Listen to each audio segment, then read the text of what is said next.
First time I heard any API was when I started working at Sunset Sound. Before that I had worked in Miami, and the only thing really on the East Coast at that point was MCI.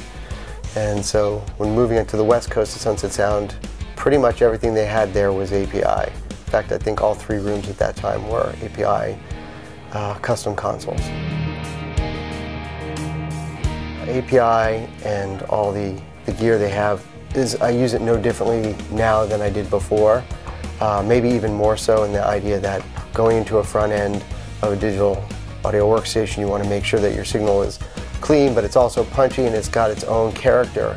And every piece of gear has its own character, but the thing with APIs, it's always, especially for rock and pop music, it's got a great upfront, in-your-face character when it needs to be, but it can also be kind of sweeter on the top end.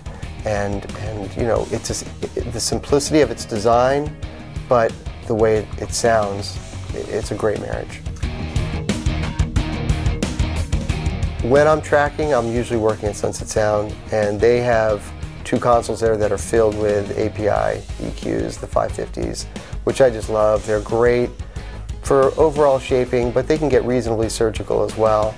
But in general, I love a console filled with 550s, and I also love to have 525s. Those are my 2 go-to API pieces of gear that I kind of use all the time.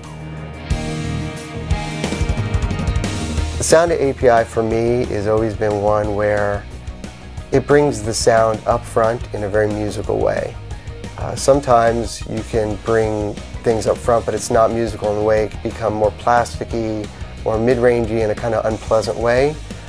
With API, you can do those kinds of things and it's still very musical and not an unpleasing sound.